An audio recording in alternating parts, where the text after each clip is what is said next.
Mary McAleese is unlike any other former Irish president. She grew up in Northern Ireland, a Catholic living in a Protestant area in the violent 70s. Her family forced to move out as sectarian conflict grew. The Irish War of Independence from Britain between 1919 to 1921 had led to the partitioning of the country and the birth of Northern Ireland exactly 100 years ago. Thousands of civilian lives were lost in the intermittent conflict that followed.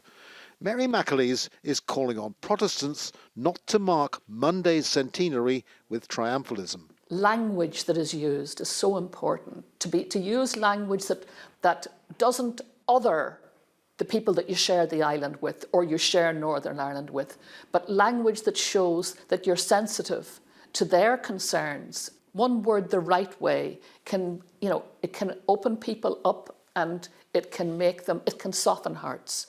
Whereas one word the wrong way and you can harden hearts. Some are using the word celebration. That is a difficult word.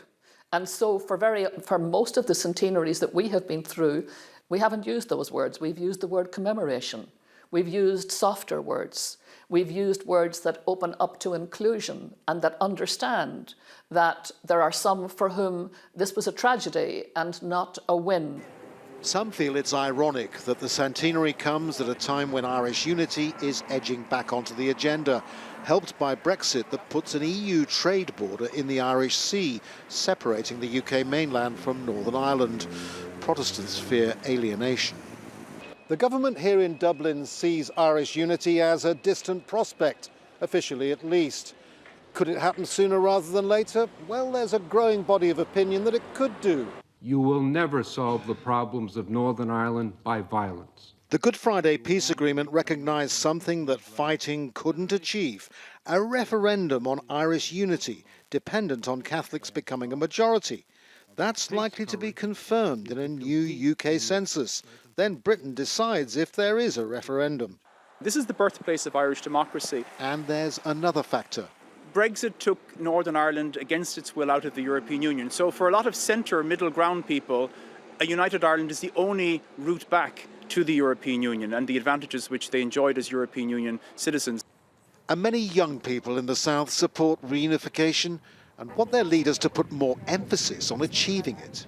I think that the planning and preparation for it should be begun immediately to mitigate some of the damaging impacts of Brexit particularly.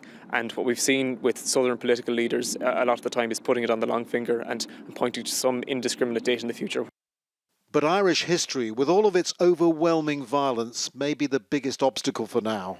On both sides of the divide, many feel reconciliation still has some way to go.